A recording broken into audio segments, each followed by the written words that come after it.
Welcome to this episode of the Becoming a Fillionaire show. Today's guest is a very special, wonderful person. Her name is Chloé, and I always pronounce your name to other people as Bañales.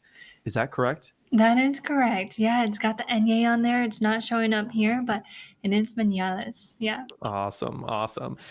Chloe is like every ethnicity and nationality you could imagine. And I learned that today. It's Mexican, Korean, Chinese, and Hawaiian, at least, at minimum. But she said she's also 0.1% Jewish. So I'm sure we've got lots of other mixtures in there.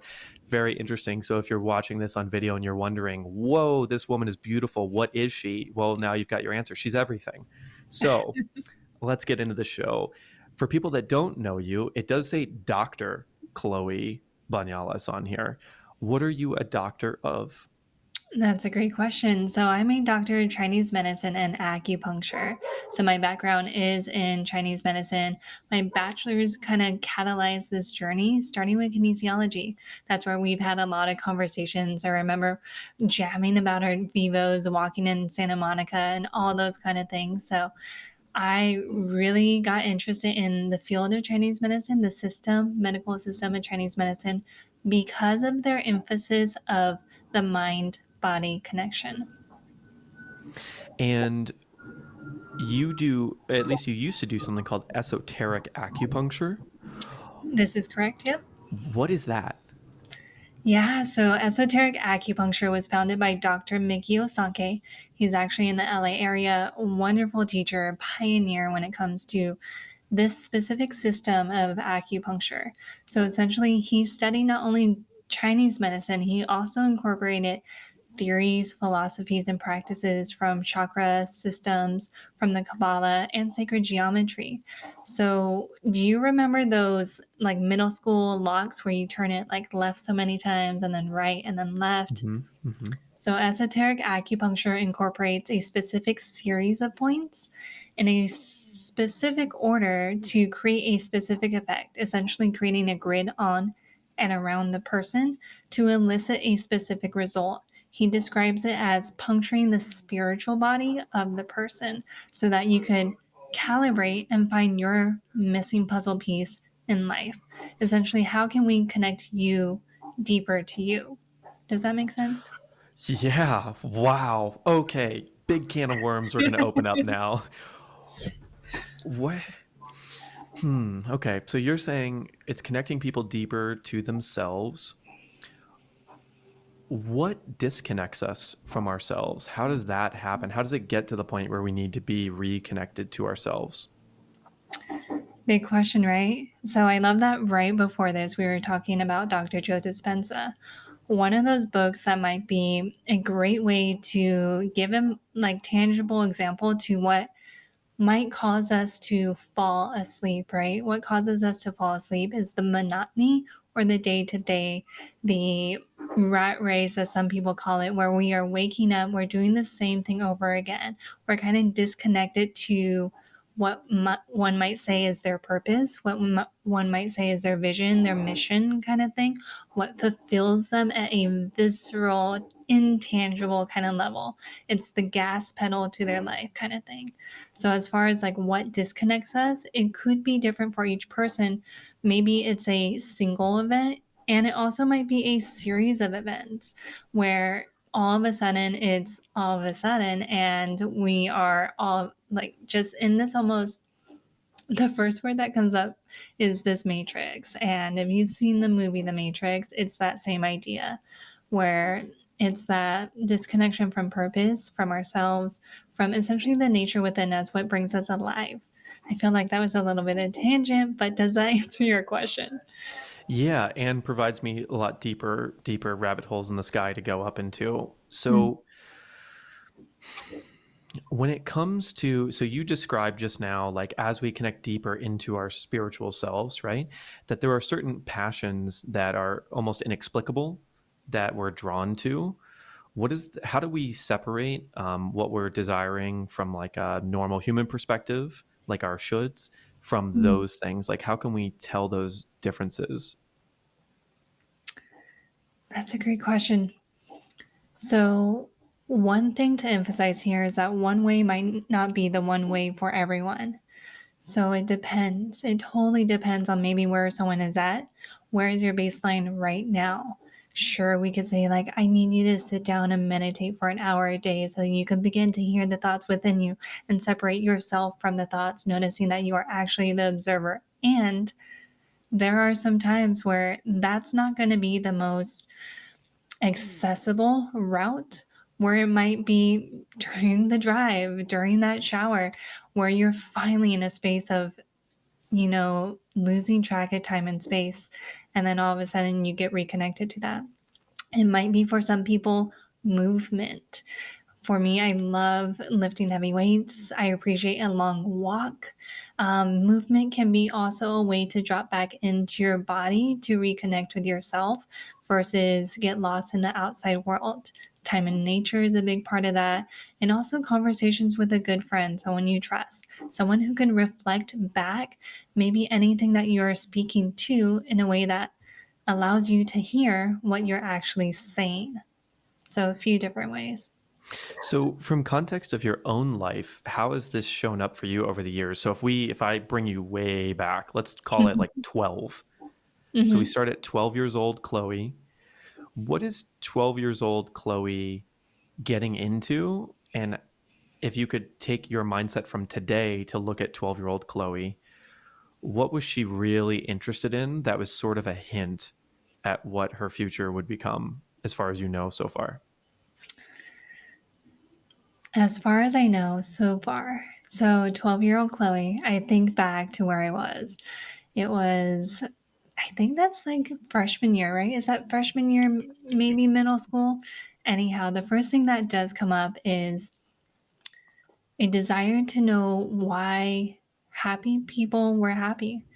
I am very grateful to have grown up with a really awesome childhood. And there was always this, there was often, I would say, there was often this idea, this thought pattern of how is that person over there so happy, so content, so embodied with a sense of who they are. I feel like my journey of like, who am I was a constant and consistent question, not from a place of curiosity all the time, but more so from a place of why am I not accessing this state of joy as much of the time as I could, or for as long as others seem to experience this sense of joy, fulfillment, etc. So this was an underlying theme that I've noticed as I have taken some time to reflect back, which has now bring us into 2022. This is really the root of what I love studying, what I love getting into, and what I love sharing with my clients. Where with neuro linguistic programming, also known as NLP, it's actually based on modeling how certain people get results, how excellence is created over and over again. So it offers frameworks or models to create a reputable or repetitive, guaranteed. Repetitive. Yeah, there we go. I'm like tongue twister right there. So with that, it's been phenomenal because applying that, for example, to health, to wellness, anything related to the body, even mental performance, we could say, how does this person heal? And how can we learn from that? How can we model what they did, how they were thinking, how they showed up in a different state to create these kind of results? Kind of like how Dr. Joe Dispenza, he was able to have his own personal story, create a framework, and then teach that to others. And then others are able to model that. So essentially, it's really asking that question, who am I? And then maybe who can I model to get those desired results, achieve those results, and also become that result. So, are you saying that's what you help people do now? Is you help them figure out who or what could be the model, and then you kind of get them on the path? It's definitely a part of what I strive to do. So when it comes to my intention with working with clients, it really is being able to provide them with resources, with referrals, with a space where they can reconnect the strength of their mind to the wisdom of their bodies. Because as you know, and I imagine the conversation has been present in these episodes, it's the body is always talking to us. It's a matter of, are we willing to take the time to listen and also to get into that rapport with our bodies. Like, oh, this is what you mean when you do this kind of thing, or this is Mm. my needs now. And continuing to have that conversation with ourselves. So we are so powerful as these very like yes, like fragile human beings, but also fucking powerful human beings as well. So I think it's a really cool duality. And to embody both is a can be a really fun adventure of life. What's like your number one like recommended at home practice for, let's just start with saying like listening to the body.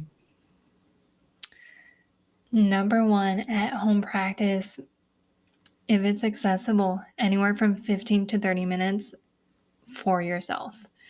That might mean by yourself, or it could mean also with a journal. It could mean with a audiobook. Maybe that like playlist that just lights you up in a way that causes a ripple effect for the rest of the day. If you have 15 to 30 minutes to totally change the trajectory of the rest of the day, it can absolutely make a difference. Okay, so on this metaphorical playlist that likely exists on your Spotify, what's like the song that gets you like turned, Turned with a T at the end. where it's like completely changes your frequency no matter where you're at?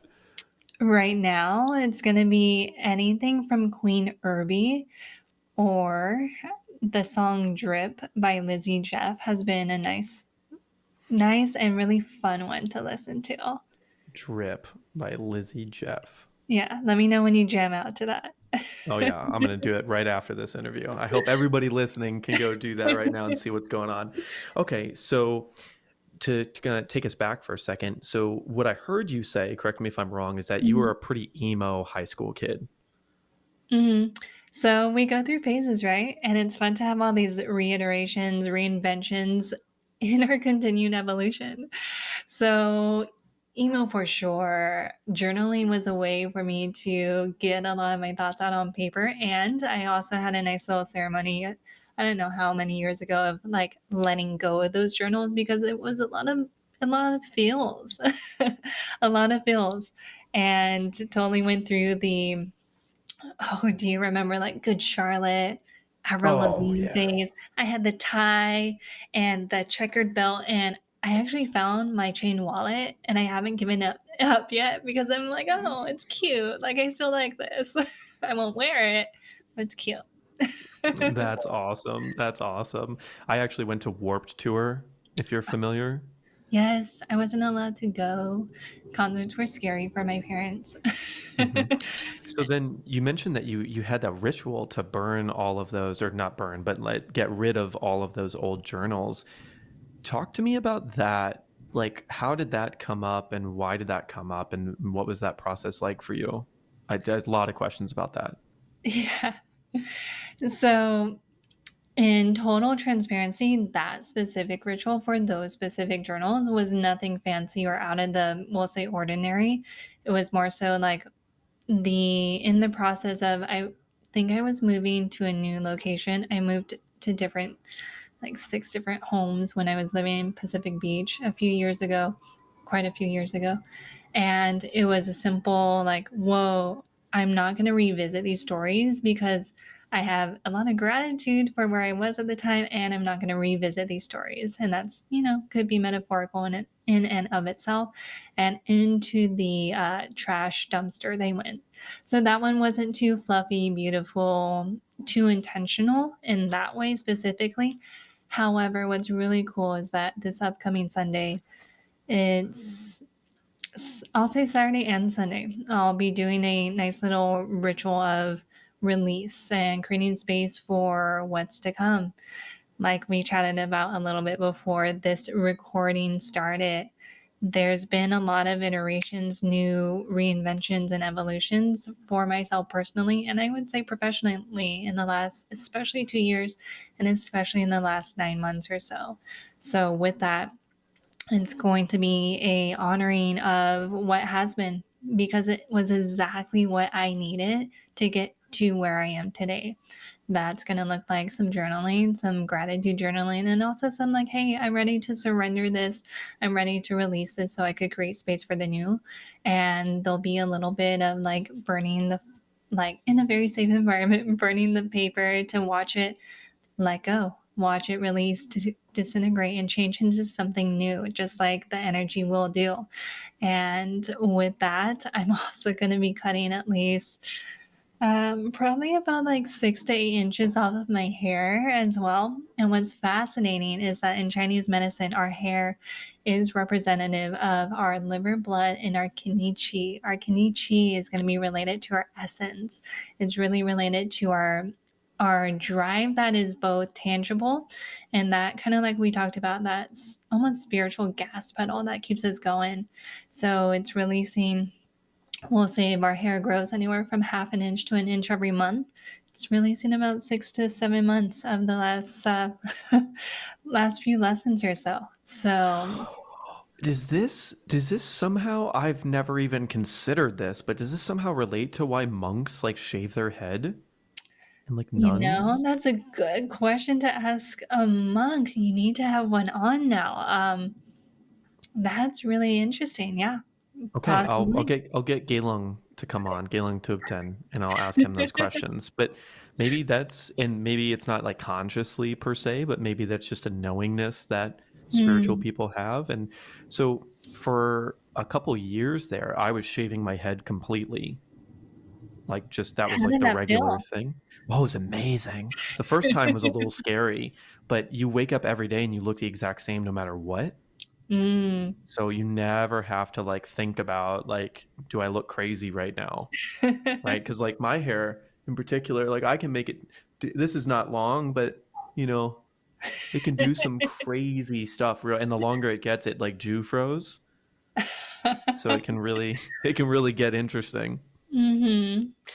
Okay, so I've got like a series of questions. I want to bring it back to the liver, kidney, all that stuff Hmm. after we talk about, okay, so you were the emo girl in high school. I had lots of friends that were the emo girl because I went to Warp Tour and all that. Nice. What did the how did you become, what was the next step? So you were the emo girl in high school and eventually you're going to become this Dr. Chloé Bañales and doing all this esoteric acupuncture and all this like beautiful guidance for people and rituals to like let space in to become a new, more beautiful person. Like what was right after that? Like how did you, where did Mm. this path begin for you? Right after that was high school. So we could go in chunks, I guess. High level chunks.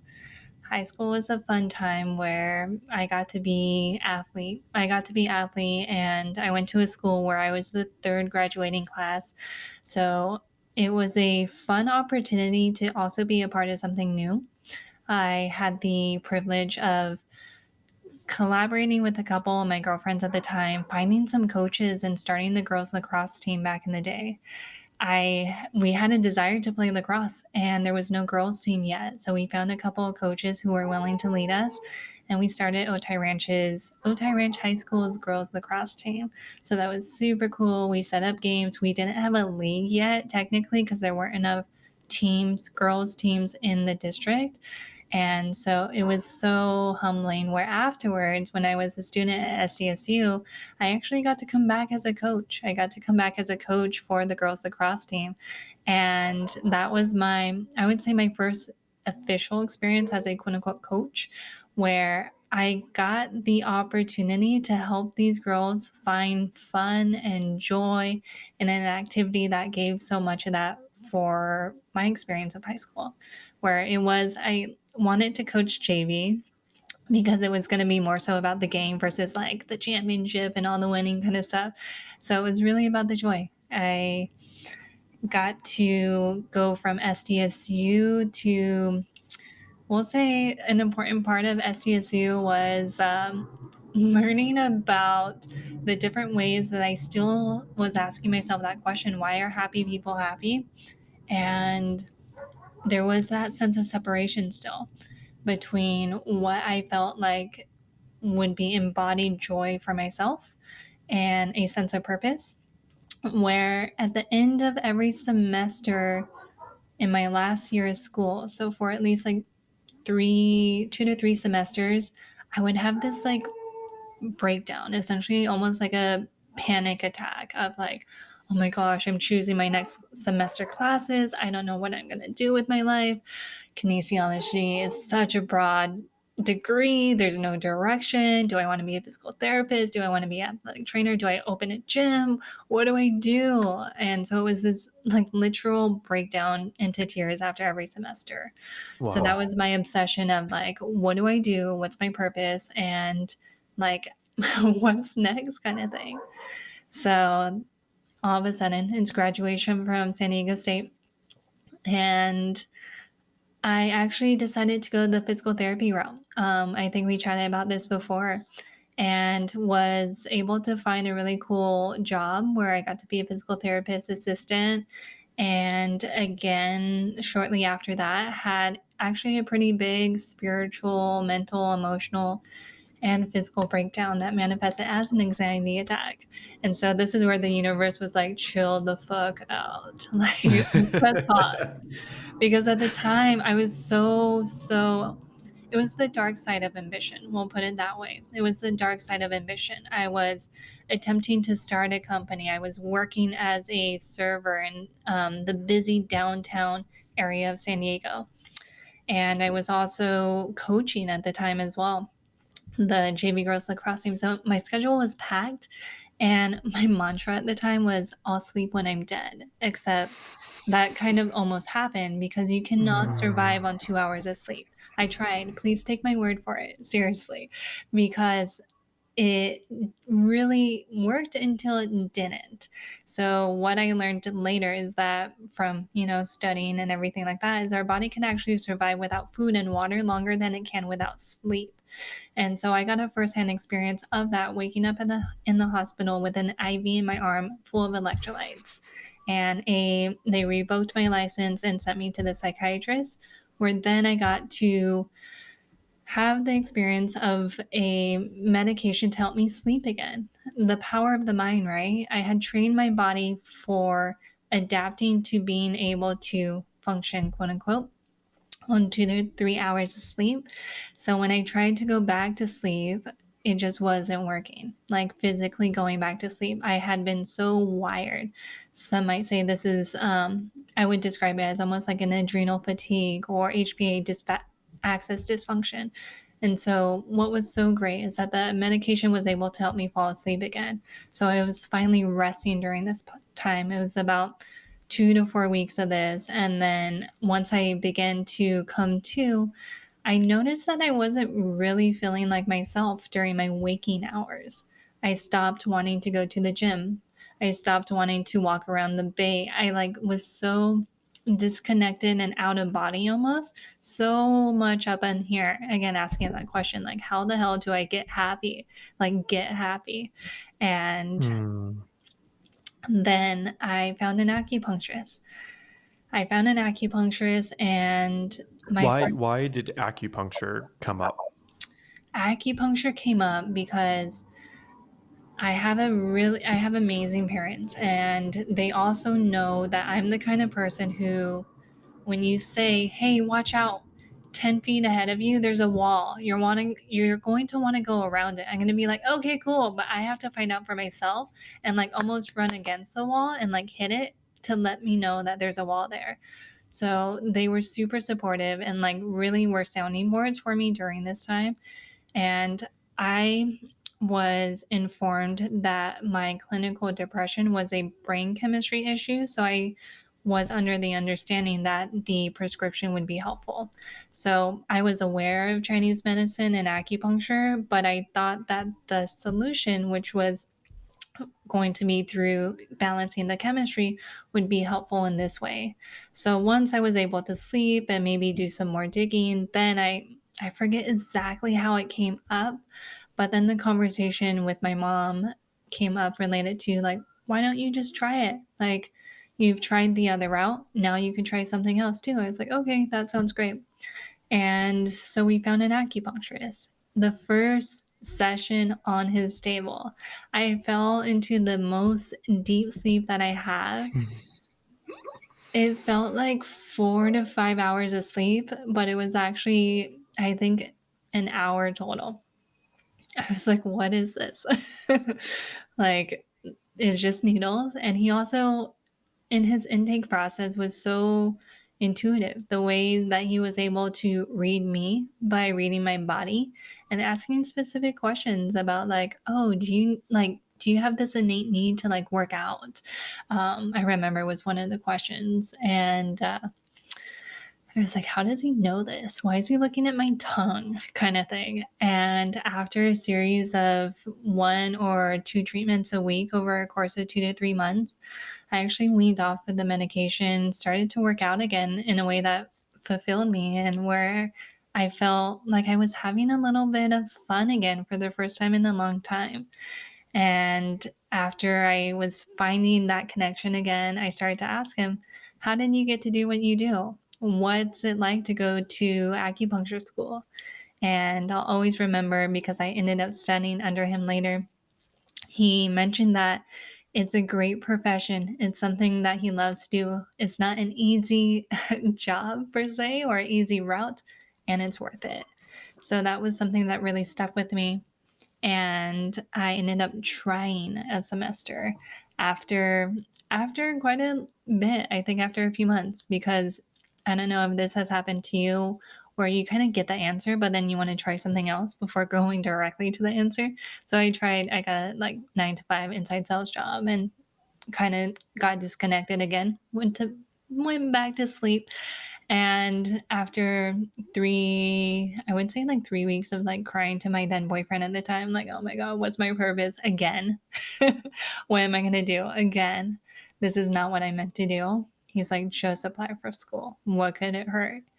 And so I did. And then all of a sudden it was a semester later, and then a year later. And then after 4 years, on the last day of my master's program, decided to apply for the doctorate program. So that added a couple more years. And it was phenomenal. I'm definitely not the same person as I was wearing those pink and black ties and chain wallets, or even the same person from San Diego State, where I have so much love for those versions of me, whether it was the like full on, like I definitely got the college experience kind of thing, or the like 9 to 5 where I got a taste of that and I got to see like, okay, cool. What's next if this isn't it? What is next? So, looking back at when you first went to that acupuncturist and you immediately had a profound experience, what is happening when someone is high level at that work? Can you explain now, with your knowledge, what he was able to do back then and why he asked the questions that he asked? And kind of, I have many questions. Like that's one is like just on like a high level view of like what did he do, and then getting kind of technical if you can, because even I don't really understand acupuncture. I understand like the essentials of like the physiology, but like what they're actually doing and why it's amazing is really inexplicable. So I would love to get that answer, and kind of breaking down his intake process and why he would ask the questions the way he did and what you do now and how that's evolved. And I would like to know, let's start there, and then I'll go deeper. Okay, so a cool way to do this could be through the general or the almost like average acupuncture experience. So, what one might experience when they go see an acupuncturist, and each person is different. For example, I'm going to be specializing more so in esoteric acupuncture. I have a colleague who more so specializes in fertility, or someone who specializes in orthopedics, whereas it might be like knees, back, etc. So, in a general, like very high level view, when you walk in, your acupuncturist is going to notice maybe how you are holding your body. They're going to be looking at your posture, maybe your shen, which is another word that could describe your spirit. And this would be the spirit, the like lightness that someone has. So we'll be checking out you as a whole person. This is going to tell us a lot of information because we have meridians or channels that run all around, across, and through our bodies. So if any part of those are compromised, for example, if someone's like sitting in their chair and they're talking to the acupuncturist and they're more hunched over like this, one might say that their lung channel that's running here is a little bit more constricted. It's not in its most optimal kind of flow. So their voice is going to be a little bit lower. We're also listening. What's the tone of their voice? Is it singing? Is it like short? Is it very like fast? That's going to give us some more Mm. information as well. Wow. I gotta let me. I got a lot of tangents here. Yeah. So when you say the lung channel and you visualize this, right? I'm visualizing Mm-hmm. the electrical channel, correct? Like the frequency or the vibration of like how our body moves energy, right? And that energy is measurable. That energy is electrical, right? Mm-hmm. And to my knowledge, that's why the acupuncture needles are made of various metals, Yeah, various metals. And because something that metal is conductive, right? metals are conductive and we are electrical beings. And something that could be cool to insert here is that there are three ways to work with energy. So, one way is going to be with tools, whether they are crystals, whether they are acupuncture needles, whether they are, what else is out there? Lasers or sound therapies, etc., that kind of thing with tools, right? So that's one way to move the energy. The other way is going to be hands on. You might see some hands on healers. I'll use my hands as a way to, I would say, stimulate acupuncture points to move some of the energy without needles. I've treated 2-month-old little babies in a way that maybe needles aren't the best thing, and I'll use magnets or I'll use my hands.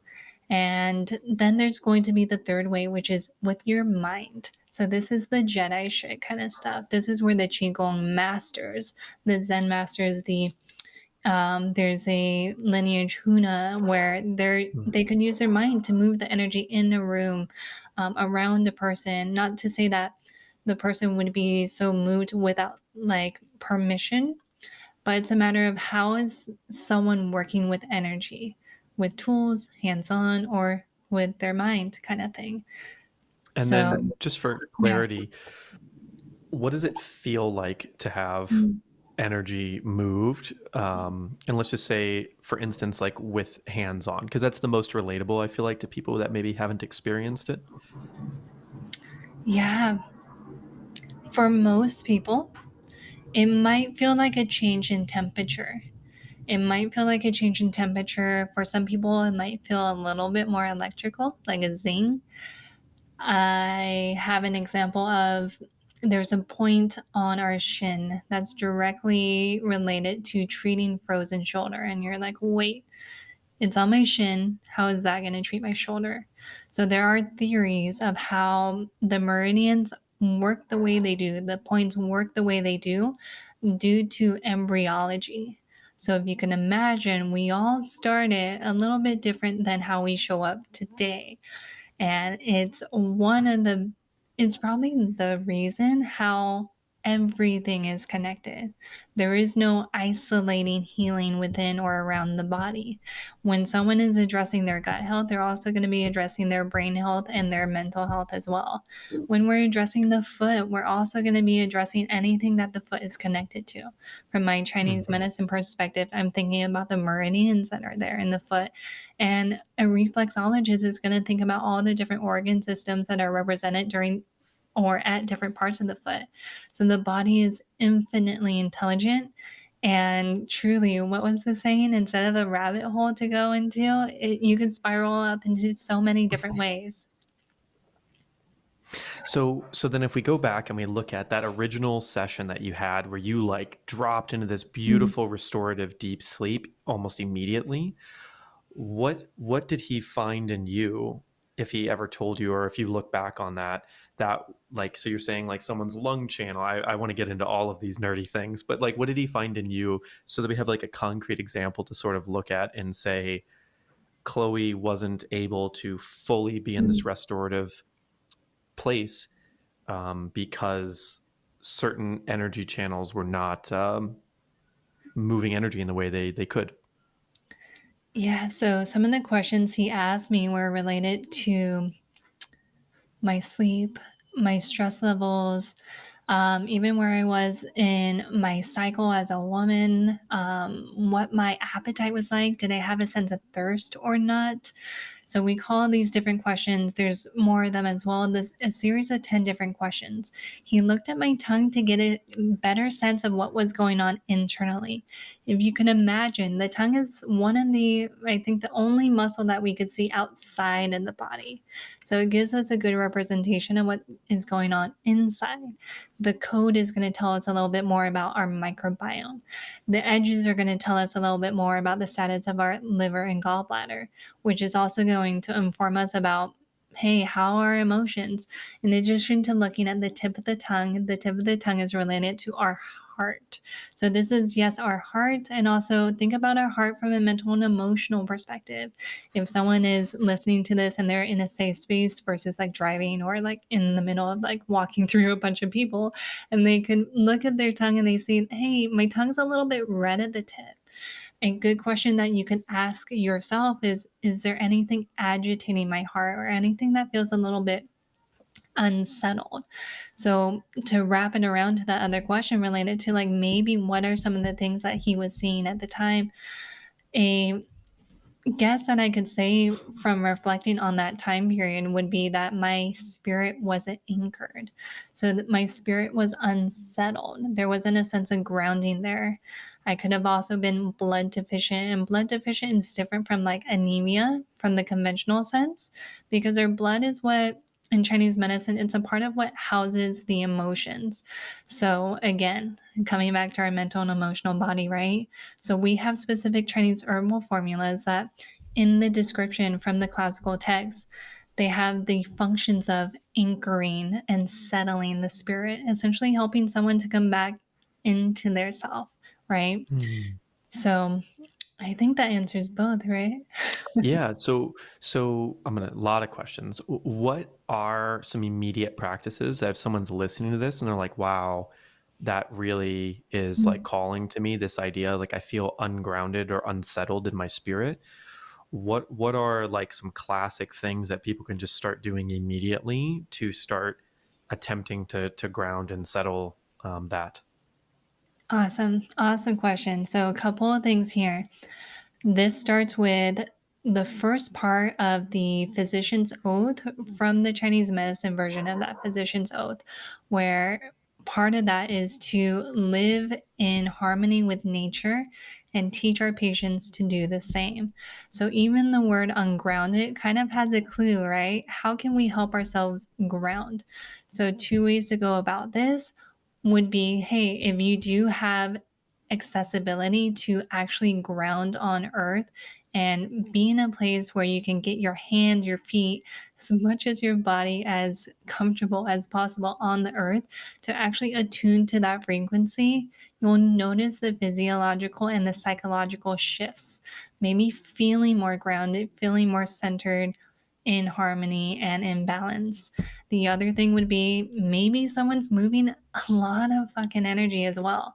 And standing on the ground just doesn't feel like it would be helpful, which is something to acknowledge. Maybe for them, the best thing that they could do is actually move the energy. Qigong shaking can be so helpful for this. And whatever's accessible for you in your particular body, maybe it's just shaking your hands and doing that for the practice that I was taught was minimum 3 minutes, and you'll feel the change. Moving as much as your body as you can to really give the energy a chance to be channeled instead of be stuck and suppressed, where later on it becomes emotional baggage kind of thing. If the energy is really moving through you, we are powerful beings and we have this kind of tiny body to channel all this energy in. So, how can we help it move through the body if someone is feeling ungrounded, unsettled? If you don't Hmm. want to shake in one place, maybe it's like actually moving. It doesn't have to be like throwing around heavy weights all the time. It could be taking a walk to help yourself and inform even your mind that I'm moving forward from where I am to where I want to be. Does that make sense? Yeah, absolutely. So when you mentioned your old self when you went to go see this acupuncturist, before you had that burnout and you woke up in the hospital, you were a regular worker outer and a coach. So you were clearly and living in San Diego, so lots of walking most likely, lots of movement, right? And then Mm-hmm. you said you kind of stopped when you went through this burnout phase and started getting back into sleeping more and all of that. And then when he saw you, one of the questions they ask is like, he asked you was, oh, do you feel like the need to work out a lot at like higher intensities? I'm Mm-hmm. presuming your answer was yes. And I'm also, because of what you just said, presuming part of that reason is because you might have a lot of energy moving through you on a regular basis, which might have been when you were a teenager, when you were an emo girl. Maybe that energy was there and you didn't really know how to deal with that much energy. So you suppressed it. And in suppressing it, you suppressed lots of things. Mm-hmm. And then as all this kind of developed and you got into sport and all of that stuff, it like helped, but Mm-hmm. then all that energy came blasting out and you didn't know how to like contain it or ground it, and that's why Yeah. you were sleeping 2 hours and then eventually collapsed, and you're like, okay, tiny human body, a lot more energy than the human body can deal with comfortably. So now you're like trying to figure out, how do I live in harmony with all of this amazing energy and this human body that needs to be taken care of and is not uh, bodiless, right? Where I think that energy a lot of times is without a body and it wants to come through, but then you're like, oh, I'm human. I'm human right now. So can Mhm. you chill, right? Absolutely. Absolutely. It's the ongoing lesson of working, like becoming an ally with our body versus against it, or like, no, you listen to me kind of thing. Because what if it could be a back and forth conversation over and over again? It's not so much like mastering the body or mastering the mind, but what if it could be a sense of like, hey, let's collab, let's become allies, link arm in arm kind of thing, versus like, hey, I'm the boss here, you listen to me. So what does that feel like if someone's watching, listening right now, and they're like, okay, this is interesting, like this groundedness, ungroundedness, like feeling like I'm collaborating with my body versus not, like how can someone like right now listening be Mhm. like, okay, I hear the words, but I haven't been through those experiences. How can I tell my level of groundedness or my level of like, am I suppressing? Like, how do I know if that's the case or if there's like something else going on? It might sound simple. However, what you can do is ask yourself. Sometimes the journey of self discovery and contemplation starts with starting that conversation with yourself. And a question that, if any of my clients listen to this, they'll recognize is, I know you don't know consciously, but if you did know, what would you say? And so, Mm. usually, that specific question helps to loosen the boundaries of what we think we know or we don't know. Because, as one of my mentors, Dr. Matt James, would say, whatever you think you are more than that. So then I have some friends where I know if I were to tell them that, they would immediately go, "Oh, as soon as I open up that line of conversation, Mhm. it's an argument and it's this huge battle and everything is wrong and everything is bad and it's too much to deal with." Um, if that's the case for someone that's watching or listening, what's like, so we open up that conversation and then where do they go from there? If it's like it's just a storm or like a disaster in their head and in their heart. That's a really great question and brings up an important point. If you can imagine, say, if you have a cup of water or a cup of coffee, and the difference when the cup is full, we'll go with coffee. Coffee is great. We love coffee. The cup is full of coffee, right? And so if you were to take some more coffee and pour it into the cup, it would overflow. So if that person that you're talking to, the one that might default to more arguments or more like, hey, no, like I'm not actually, I don't feel like I would have the right answers because I always do everything wrong and life is always happening to me kind of thing, you can imagine that they're that full cup of coffee. And whatever you are attempting to pour into them, to help them to discover, they're going to overflow. They're going to just bust kind of thing. So maybe a pre-frame or a prerequisite to that kind of conversation could be something like, hey, is this a good space, or is this a good time, or are you in the like kind of right space to reflect or to have a deeper conversation about something that blank blank blank. Does that make sense? Yeah. And if this is a conversation that's happening with themselves Mm, because they were listening to this, what can they do there if it immediately goes like south for them? yeah, that's a great question. Something that comes to mind is to meet yourself where you're at.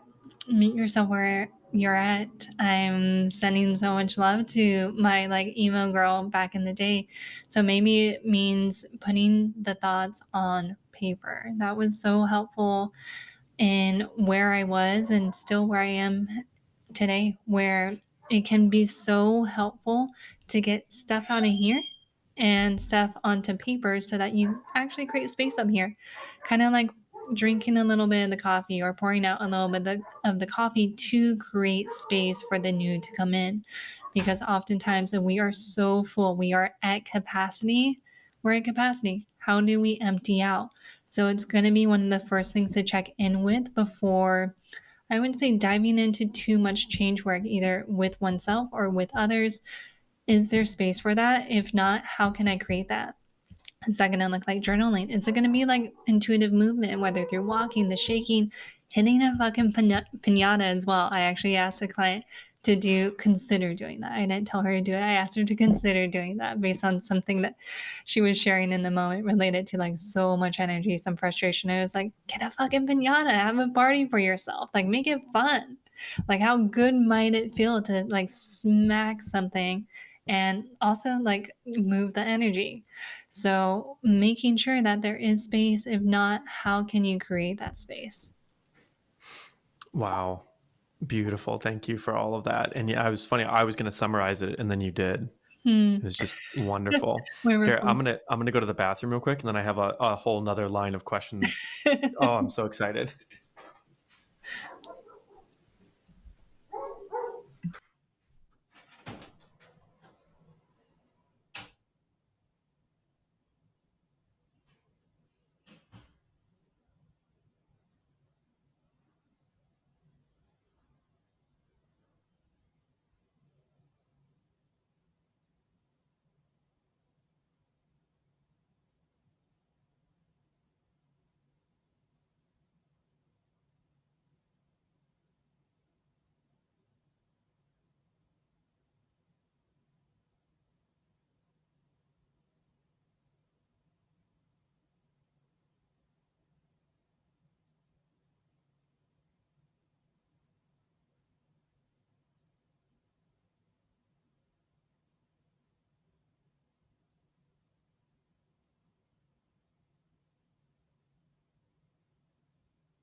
Wow. So excited. So excited. Okay. So we just talked about being able to move energy through the body and kind of like recognize whether we're suppressing or whether we just have like a lot that's coming through.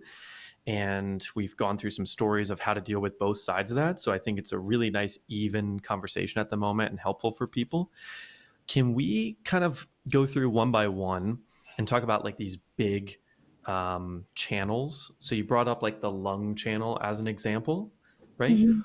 What does it look like when someone's lung channel is really closed? What is that like what does that do in their life and how does that express? So if someone's watching and they're like, if we can just make like a quick map of the various organs and what that could look like or feel like. Totally. So with the lung channel specifically, it's a really cool channel because it actually starts in our what we call the middle jiao in Chinese medicine. So it actually starts right below the diaphragm in the intestines and then goes through that. Yep. Awesome. Comes through that and it goes all the way down to our thumb. So this is, if you can imagine our lung channel, this is great that we're on video. If you can imagine the lung channel, that is it.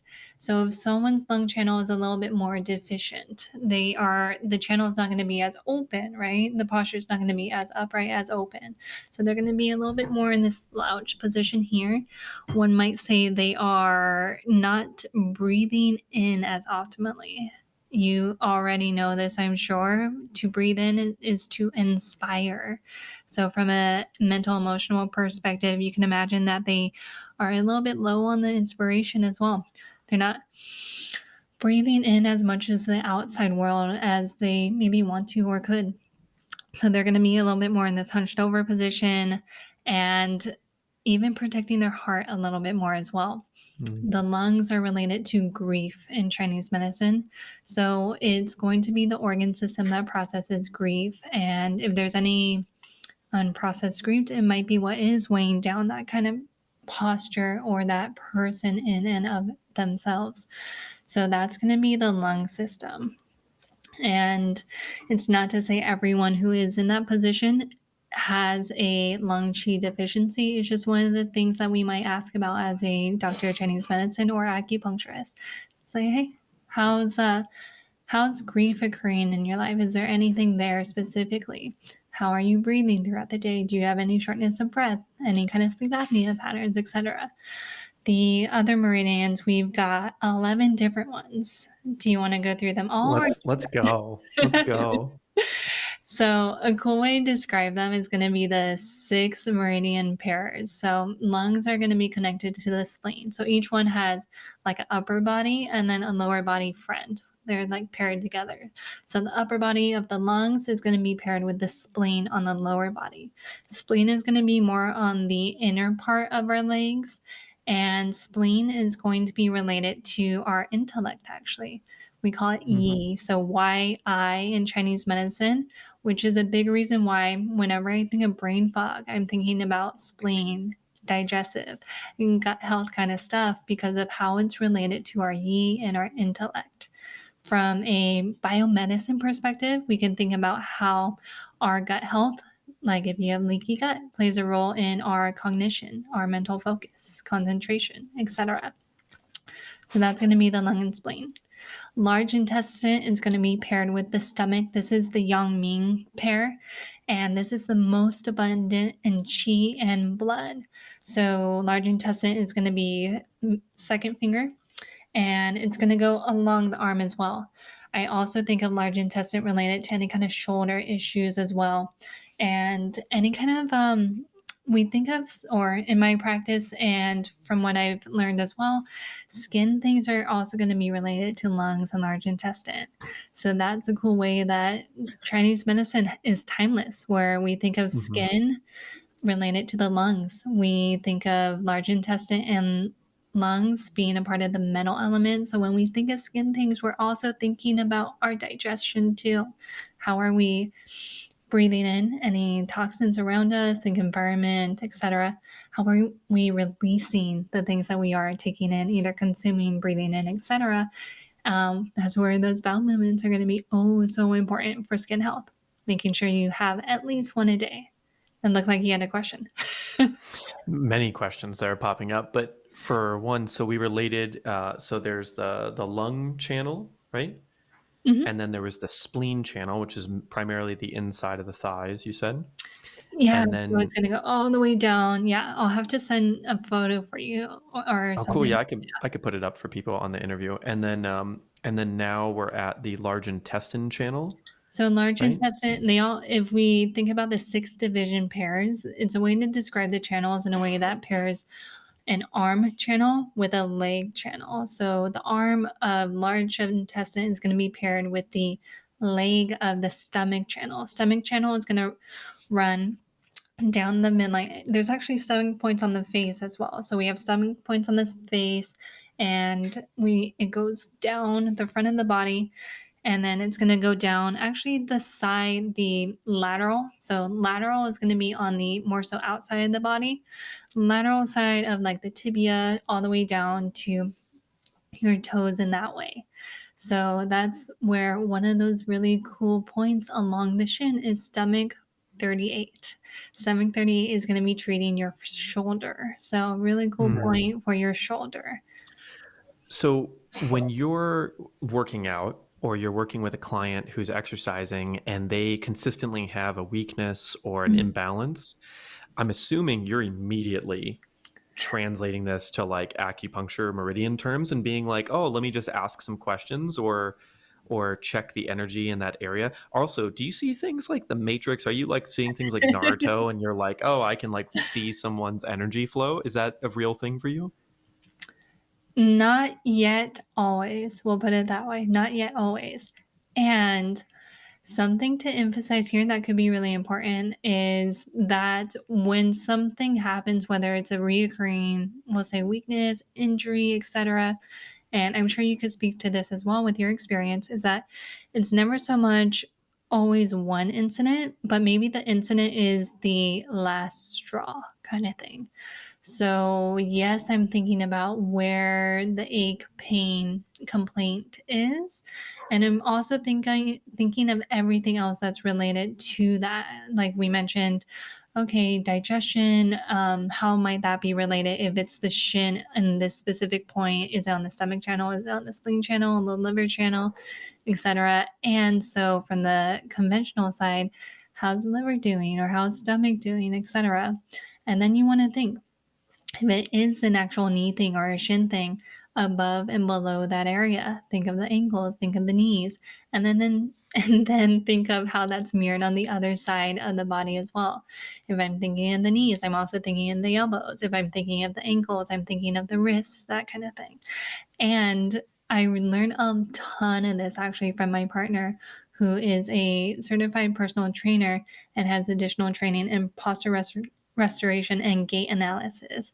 So while much of my experience and focus has been, I would say, in the mental and emotional aspect of health and wellness, I've learned a ton and have been able to integrate some of what our conversations have been about in regards to orthopedics, in regards to the physical, like, part of health and wellness from him. And so, yes to the answer of like, yes, all these things are running through my head.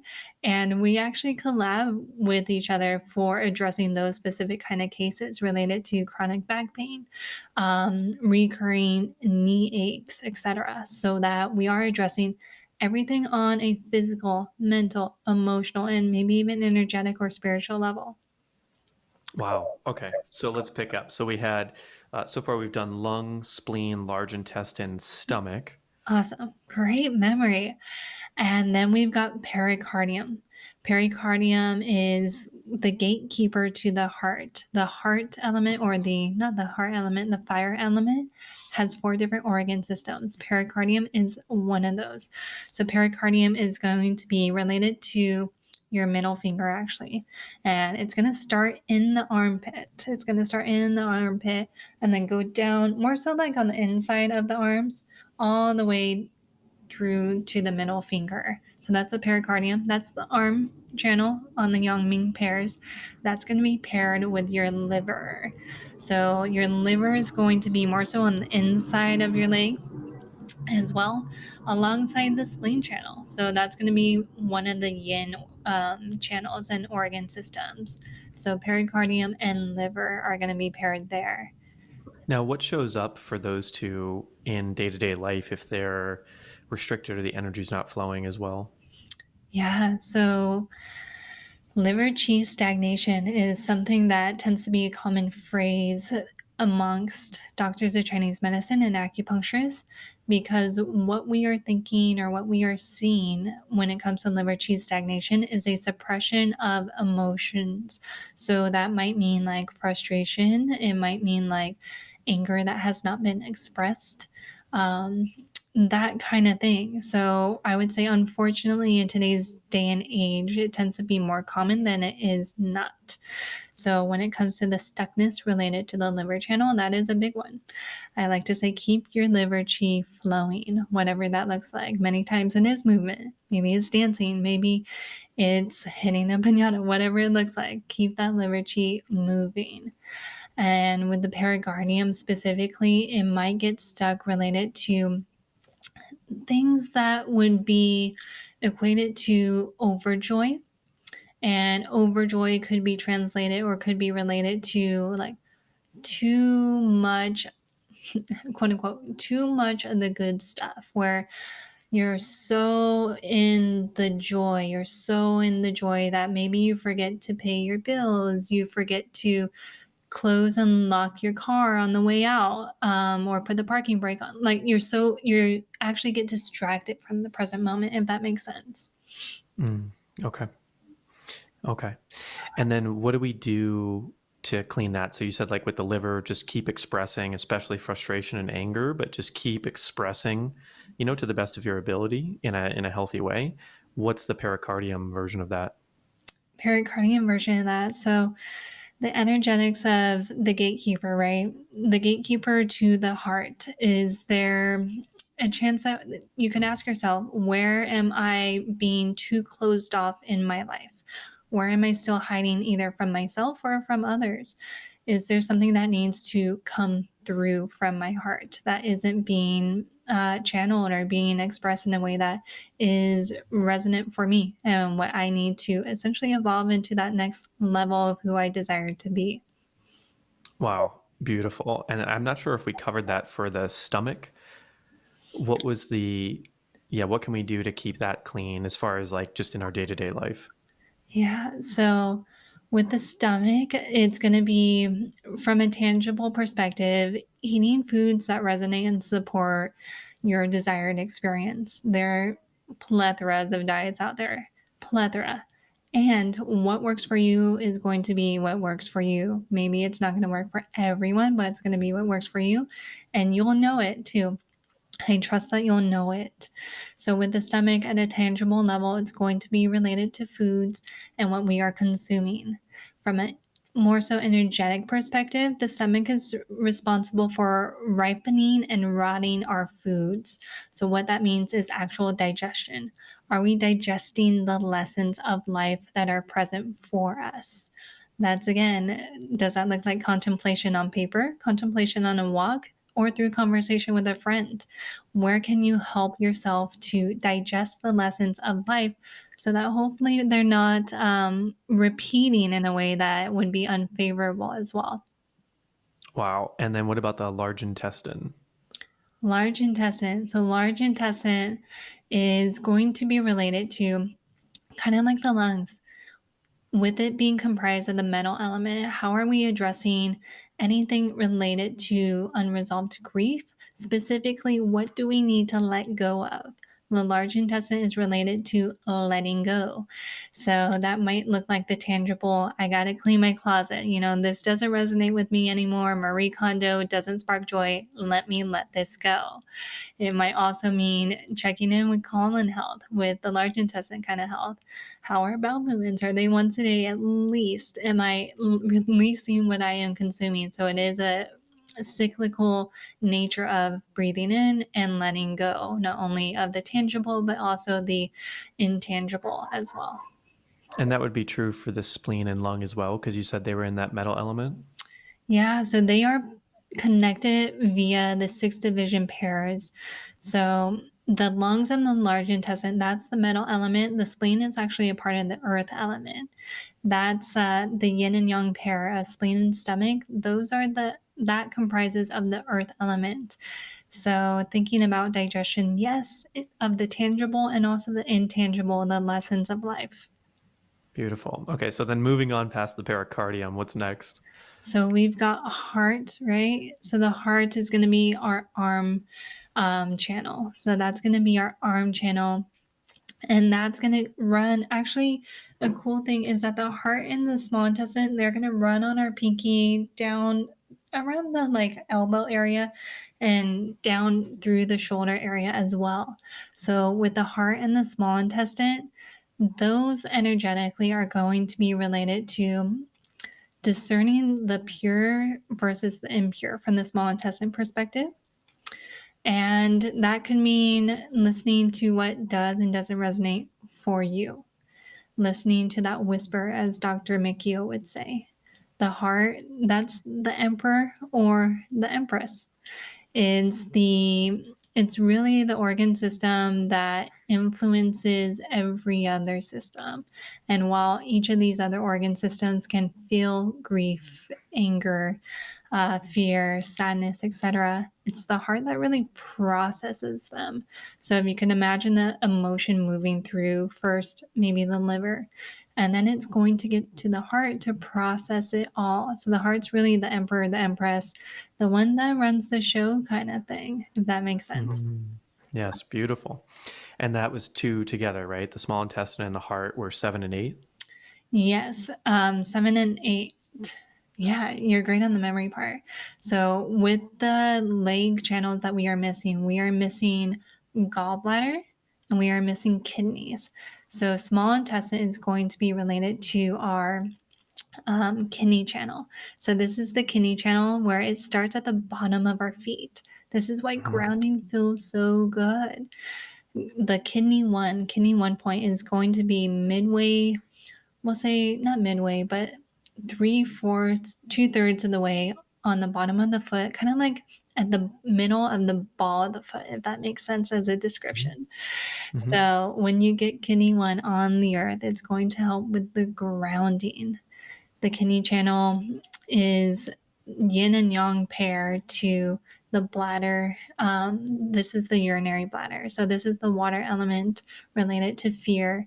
And this is where I'm thinking from an energetic perspective, where is someone maybe on the spectrum of the water element? Are they relating to fear in a way that fuels them, that is in a healthy way? Kind of like, oh, cool, this is another rabbit hole or a place to like spiral up into where I can learn more about myself and what maybe I can evolve into or through, kind of thing. And I feel like I was going on a tangent there. So we've got the urinary bladder, the kidneys, and the kidneys. Gallbladder. Yeah. Gallbladder. Oh, so this is a super cool one. So this is a super cool one to talk about in relation to the contemplation and self-reflection idea and conversation. The gallbladder, when it's deficient, when it's not in optimal flow, it's going to be related to indecision. It's going to manifest as indecision. So actually, I got to be an acupuncture patient yesterday, receiving a treatment, and I noticed that my acupuncturist, he's a friend of mine, he used gallbladder 39, which is a point that I'll use that actually can help with a listening or helping someone tap into more courage to make a decision, courage to listen to what they intuitively know as true. So, gallbladder, when deficient, so it's going to manifest more so as indecision on the big things, especially the big things, and for some people, the little things, I will say as well. So that's going to be, I think, all of the leg pairs and then all of the, do we miss any of them? Can you count There's them? 11 right now. There's 11. We are missing one. So the Sanjiao. So the Sanjiao, definitely not a name that comes across in normal conversations.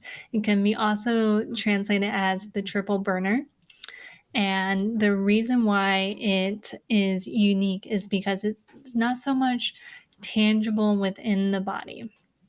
It's going to be related to connective tissue for some acupuncturists and doctors of Chinese medicine, where it's the connector on an energetic perspective. It's going to be touching every other organ system. So, energetically, you could think of tapping into this organ system. Where can I connect to my community, or where can I connect deeper into and with myself, kind of thing, to help restore coherence for the heart, restore coherence for myself, because this is going to be an organ system related to the fire element. The fire element's a little bit different from the other ones, where every other element, earth, metal, water, and wood, they have two organ systems. They have one yin and yang pair. The fire element is going to be a little bit more complex, where it has two pairs of yin and yang organ systems. So the sanjiao, the heart, the small intestine, and the pericardium. So a teacher of mine said that's why matters in the heart are so complicated. We've got four Mm. different organ systems in there. And what's cool is that there are also four different ways to restore that coherence as well. So thinking about those energetics, thinking about with this angel, where can I reconnect to my community? How can I maybe curate my community so that it is a space that I feel like I can be myself? be all of myself and be in a better version of myself, kind of thing. Wow. Thank you so much for that extremely detailed breakdown. And now I'm going to write all that down. I know you have some like cool graphics and stuff that I've saved over the years, kind of Awesome. explaining some of these things in like a more basic way. But my question now is, from an acupuncture perspective, what are acupuncturists doing to affect these things? So we talked about how we can like help them stay clean. Of course, like if we were thinking about all 12 of those things and all of the emotional things, where there's going to be hiccups, right? So what is an acupuncturist actually doing?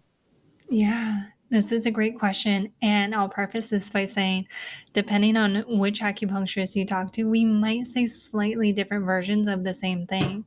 So, my way that I can describe it is that we utilize these needles, these tools to literally tap into the nervous system to cause different neurotransmitters and different neurochemicals or different chemicals within the body to modulate the body into more of a parasympathetic state so that healing can actually occur. So, if you can imagine the difference of existing in more of a sympathetic fight or flight or freeze kind of state, it's the state it's great. It's not anything to necessarily demonize in any way. However, it's the living the balance of yin and yang. Whereas sympathetic, that fight or flight is going to be a little bit more yang, a little bit more moving. And that yin state, that more parasympathetic state that you get to experience through acupuncture specifically, is that rest and digest so that the actual healing could occur, so that you feel safe enough at a biochemical level, at a physiological level to fall asleep on the table. It's a common occurrence. And yes, the treatment still works when you fall asleep. Yeah, so the way that I am visualizing it with what you're saying and what I've learned over the years and I've been treated by you was there's always electricity moving through your body. It's the only reason like we can move and we can think and we can do things, right? Electricity has to cause that to happen. And it has to move through these channels. And a lot of that is water and various minerals spread throughout our body. And when an acupuncturist is putting a little piece of metal in, of various types of metal I've learned over the years, and they all could have slightly different principles, like a golden needle versus some Mm-hmm. other needles, right? And then like how deep it goes, all these interesting things is I kind of think of it as like putting little dams in or Mm-hmm. little lightning rods in to help attract or repel energies down certain channels at very specific points so that they can sort of figure out like, okay, where is the energy moving and not moving, and then how can I help redirect it so that it becomes a more natural flow of that energy. And that's why it's like a certain length of time for some needles and some are, it's like seems very doctor situation going on with the complications there. But to my knowledge, that's what's happening in that whole thing, while they're usually like almost doing sometimes therapy at the same time, because they, now that I've done this interview, they understand probably a lot more about you than you think they do based on where these energy channels are and their intake of, it seems like simple whatever questions, but now everyone watching is like, wow, it is quite the process. That's incredible. So then my question now is, what are you, and I know this is probably an evolving answer, but what are you stepping into now Mm-hmm. that, like, how has this evolved for you and what are you doing now for clients? Yeah, big question here. So, this has evolved for me in a really fun and exciting way, in a very fulfilling way, I would add, where in this last year, it was actually this last summer in 2021, I finally had the opportunity to complete my master certification in NLP, mental emotional release, and hypnotherapy. For me, this was my last puzzle piece that I needed to truly offer the kind of experience that I didn't know that I desired at that time of burnout, at that pivotal time of my like initial wake up. And I say that to mean that I now have the privilege of offering, of facilitating tools that really work with someone at the subconscious or the unconscious level to help them to gain access to the root cause pattern of their symptoms, their patterns at the mental and emotional level, so that while we are working already with Chinese medicine and this beautiful system, this lens of reality that we get to offer as doctors of acupuncture, where we can facilitate change for the physiological root cause patterns with NLP and mental emotional release and hypnotherapy as well, we're addressing that at a psychological level now. How can we help someone access that root cause pattern at a unconscious level so that truly someone can help themselves create the space, create the opportunity for their bodies to really calibrate or connect to their new mind. So it's working tangibly with the body and intangibly with their value systems, their beliefs, and their thoughts. Because, yes, we could say all the affirmations and all that kind of great, fluffy, shiny, bright kind of stuff. And unless we change the internal programming, that perpetuates the beliefs, that perpetuate the thoughts, then we'll continue the same kind of pattern, kind of like what we were chatting about before at the beginning of this interview. So, one of the biggest things that I am super passionate about, and a way that I feel very grateful to work with clients, is that we do really break down and look into the self identification process, because it's not so much only what you do that heals you or that is so prominent in the healing journey, it's who you become. Because what you believe about your capacity to heal, to get to that next level, to embody that next level of health, and what that expresses like for you in particular is entirely dependent. Entirely, that's a big word, is largely dependent on how you perceive yourself, your capabilities, and what is and is not possible for you. So if someone believes that, like, I'm stuck with this forever, I could do all the treatments, I could give you all the supplements. However, if that's your programming and that's what you believe is possible, there's nothing that I can do to change that. I can help you and offer tools to loosen the boundaries of that belief and maybe change it. But until you do and step through that door, you're still within that same room of confinement, if that makes sense.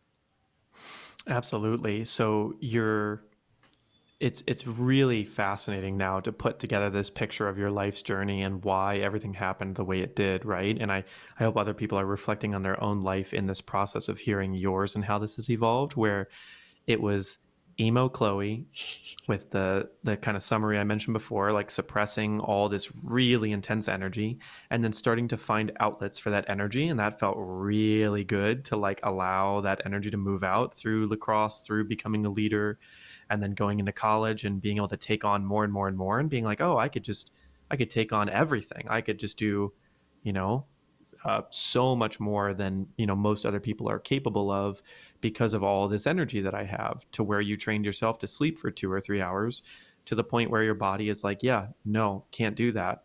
And then you're like, okay, well, why? And you see this guy, and he's like, oh, there is like so much energy flow, but it's having to redirect in all these crazy ways so that you can do all of these things.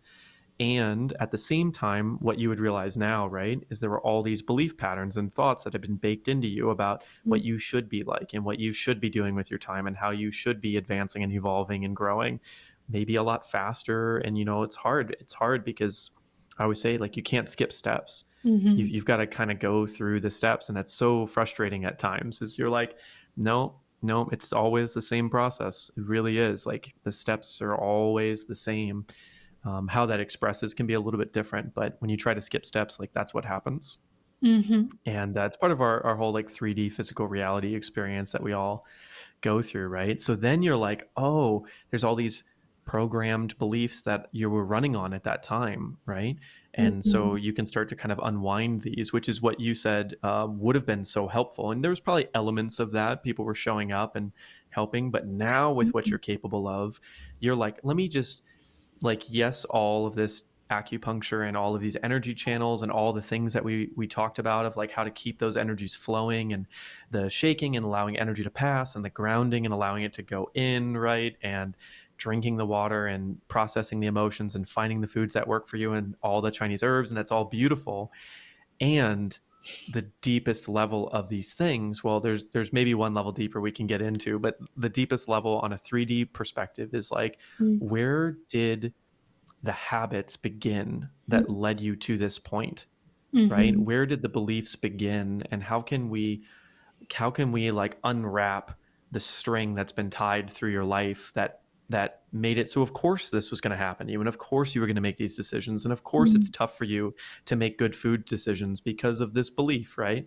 You can kind of unwrap that and then decide together how you want that new bow to look, and what type of knot you want to tie in your life, and how you want Mm-hmm. that path to look, so that you can like skip over probably 1,000 sessions of acupuncture and just rewrap this entirely new reality for someone, and be maybe cleaning up all of that at the same time, right? With the acupuncture and the herbs and the movement and all the things we've been discussing that you do. Mm-hmm. So then the question is there a layer deeper than that? And do Mm-hmm. you talk about that with people if there is a layer deeper yet? There definitely is. And we might have to do a part two to that one because I'm noticing the time, and I do have actually a client later on today. Fridays are my days in the office. Otherwise, I'm here on Zoom virtually with clients, and that deepest level programming, that deepest level of unconscious programming is actually our value system. So there's a lot of work. If you get into like spiral dynamics, for example, they talk a lot about this. And values are critical because, like we alluded to before, our values create our beliefs, which create our thoughts, which create our mindset, and that mindset informs our behavior. So if we want to go all the way back to our values, these are shaped especially between the ages of 0 and 7. I believe my mentor mentions that by age 3, 95% of who we are is programmed at the unconscious level. So, this is really thinking about our values. They're going to drive our behavior and determine what we do with our time and how we evaluate the time we have spent. So, a lot of the work that I do with clients, we actually spend a good chunk of our time together on eliciting their values at an unconscious level. So, what kind of operating system are we working with? And then, based on their desired results, do we need to adjust any part of this value system? So, this might mean adjusting what the value, what the label means to them. It might mean changing the hierarchy, so the order of these values. We'll never change number one. Number one is like, you don't really want to change that because if you can imagine like moving the big, like, in Jenga, and that's that one block you don't want to pull. That's the number one value. We're not going to change that. We can adjust definitely 3, 4, and 5, which are going to be the biggest drivers to their behavior. So if you want different results, you want to change behavior. How do you change behavior? You could do it consciously, and you want to make sure that for, I would say, true empowerment embodied, you want to make sure that you are working with, creating partnership and collabing with not only conscious mind, but also conscious mind and even your higher self, whatever that means to you, whether that's your connection to a bigger source, power, etc. Whatever that means to you, how can you connect all three in your work for yourself and with yourself? Does that make Hmm. sense? Oh, definitely a part two. And I'm going to throw a grenade in real quick, and then you don't have to answer this, but let me just throw this grenade in to kind of Okay. give a little cliffhanger for part two. How much of people, in your experience of them through all of this incredible work that we've just dove through, how much of us is there no matter what experiences we have from 0 to 3? How much of Of us is formed before we're even cultured in? Like, how much of that is nature versus nurture? And so again, you don't have to answer that fully right now. from what? I've learned from cognitive psychology, 95% of who we are is shaped within those first 3 years of our living. And that's from what we witness from parents, from religion, from schools, from society, from the media, everything around us. Because from my understanding, that's when we are still in that theta brainwave state. Theta brainwave state is great, for example, in the here and now for people who have like, we'll say, gotten out of the 0 to 3 years of age. It's a great state to tap into anytime you're doing any kind of reinvention work.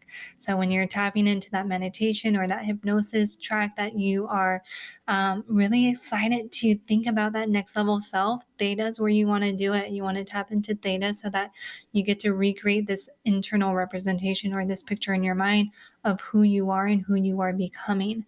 So, wrapping it around to how much of who you are um, shaped by that time period in your life, it's also important to emphasize that it's kind of like our genes, our genetics. It's not a statement, it's more so a blueprint offering a chance for you to create a whatever kind of home you want to create from that blueprint, to reshape, redesign, and reprogram whatever you need to then therefore create the results that you desire. Wonderful. Beautiful. Okay, so part two, I'm going to dive real deep on that. So when people listen to this and watch this and they're like, "Oh my gosh, I love this Chloe Bañales person." Where do they go to learn more? Where do they go to like just dive really deep into your universe? Yeah, please say hi on Instagram. Instagram is my favorite place to hang out. Stories are really fun. You'll probably see a sunset or two and a reminder to get outside. Send me a message there. I love connecting on social media because that's actually what was made for, right? Being social.